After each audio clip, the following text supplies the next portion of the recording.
নমস্কার বন্ধুরা, food lover চ্যানেলে আপনাদের সবাইকে স্বাগত জানাই।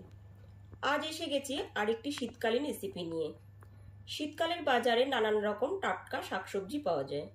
সেইগুলোর মধ্যেই একটা হলো মূলো। মূলো দিয়ে আমরা অনেক কিছু করে থাকি, ডাল, ঘন্ট, ঘ্যাট, অনেক কিছুই। তাই আজকে আমি আপনাদের দেখাবো মূলো ছেচকি, যা গরম ভাত বা রুটির সাথে খুবই ভালো লাগে। যারা আমার চ্যানেলের পুরাতন বন্ধু তাদের জন্য অনেক ভালোবাসা রইল, আর যারা নতুন বন্ধু তাদেরকে বলবো চ্যানেলটি সাবস্ক্রাইব করে পাশে থাকতে। তাহলে চলুন তারপর রেসিপিটি দেখে নিই। মূলো ছেচকি বানাবার জন্য এখানে 4টে সাদা মূলো নিয়ে নিয়েছি, তবে আপনারা চাইলে পরে লাল মূলো দিয়েও রান্নাটা করতে পারেন।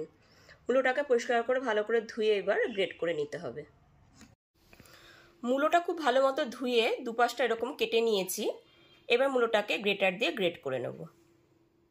গ্রেটার দিয়ে ঠিক এইরকমভাবে গ্রেট করে নিতে হবে।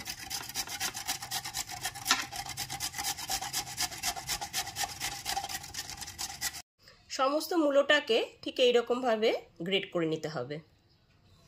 সমস্ত মূলোটাকে খুব সুন্দর করে গ্রেটার দিয়ে গ্রেট করে নিয়েছি। সমস্ত মূলোটাকে গ্রেটার দিয়ে খুব সুন্দরভাবে গ্রেট করে নিয়েছি। এবার মূল রান্নায় চলে যাব। মূলো ছেচকি বানাবার জন্য এখানে মূলোটাকে গ্রেট করে রেখেছি। 4টে বড়ি নিয়ে নিয়েছি, ধনেপাতা নিয়েছি, আর 4টে কাঁচা লঙ্কা নিয়েছি। প্রথমে আমি একটা কড়াইতে 2 টেবিল চামচ সর্ষের তেল দিয়ে দিয়েছি। তেলটা এখানে খুব ভালো মতো গরম করে নিয়েছি। এরপরে বড়ি 4টে দিয়ে দিলাম। গ্যাসের ফ্লেমটা লোতে রেখে বড়িগুলোকে ভেজে নেব। বড়িটা এখানে হালকা করে ভেজে নিয়েছি, এবার বড়িটা তুলে নেব। বড়িটা হালকা করে ভেজে তুলে নেওয়ার পর ওই একই তেলের মধ্যেই 1/2 টিস্পুন কালো জিরে দিয়ে দিলাম, আর 2টো কাঁচা লঙ্কাকে এরকম ভেঙে দিয়ে দিলাম। গ্যাসের ফ্লেমটা লোতে রেখে কাঁচা লঙ্কা কালো জিরেটা হালকা করে ভেজে নেওয়ার পর এর মধ্যে গ্রেট করে রাখা মূলোগুলোকে দিয়ে দিচ্ছি। গ্রেট করে রাখা মূলোগুলো দেওয়ার পর 1 থেকে 1.5 মিনিট ধরে একটু নাড়াচাড়া করে নেব। এরপর এর মধ্যে স্বাদ মতো লবণ দিয়ে দিলাম, আর 1/2 টিস্পুনের মতো হলুদ গুঁড়ো দিয়ে দেবো। হলুদ গুঁড়োর ব্যবহার কিন্তু খুব বেশি পরিমাণে করব না। এরপর লবণ আর হলুদ গুঁড়োটা খুব ভালো করে একবার মিশিয়ে নিতে হবে। গ্যাসের ফ্লেমটা এখন মিডিয়ামেই আছে। 2 থেকে 3 মিনিট ধরে নাড়াচাড়া করার পর এর মধ্যে আরও 2টো চেরা কাঁচা লঙ্কা দিয়ে দিলাম। স্বাদটাকে ব্যালেন্স করার জন্য 1/2 টিস্পুন চিনি দিয়ে দিলাম। এবার খুব ভালো করে একবার মিশিয়ে নিতে হবে। গ্যাসের ফ্লেমটা মিডিয়ামে রেখে 2 থেকে 3 মিনিট ধরে রান্নাটা করে নিতে হবে।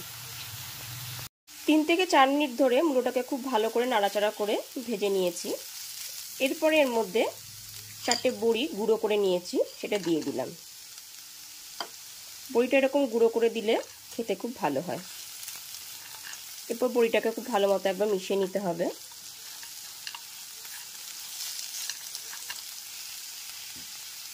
বড়িটা দেওয়ার পর মূলোটার সাথে 1-1.5 মিনিট ধরে খুব ভালো করে একবার নেড়ে নিয়েছি।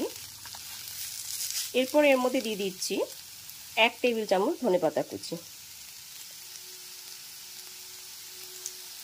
ধনেপাতা কুচিটা দেওয়ার পর খুব ভালো মতো একবার মিশিয়ে নিয়েছি। ধনেপাতা দিলে পরে স্বাদ কিন্তু খুবই ভালো হয়। ঠিক এই পর্যায়ে গ্যাসের ফ্লেমটা অফ করে দিলাম। এইবার একদমই ফাইনালি রেডি হয়ে গেছে মূলো ছেচকি। গরম ভাতের সাথে এটি খেতে দুর্দান্ত লাগে, রুটির সাথেও ভালো লাগে। তাহলে চলুন পরিবেশন করে ফেলি। তাহলে অবশ্যই খুব কম সময়ে খুব সহজেই মূলো ছেচকি রেসিপিটি বাড়িতে বানিয়ে ফেলুন। আমার রেসিপিটি ভালো লাগলে অবশ্যই লাইক কমেন্ট করবেন, আর বন্ধু বান্ধব ও নিকট আত্মীয় পরিজনের সাথে শেয়ার করবেন। আর আমার চ্যানেলটাকে সাবস্ক্রাইব করে বেল বাটনটি অবশ্যই প্রেস করে দেবেন। আজ তাহলে এ পর্যন্তই, আবার হাজির হয়ে যাব নতুন করে রেসিপি নিয়ে। সবাই খুব ভালো থাকবেন, সুস্থ থাকবেন। ধন্যবাদ।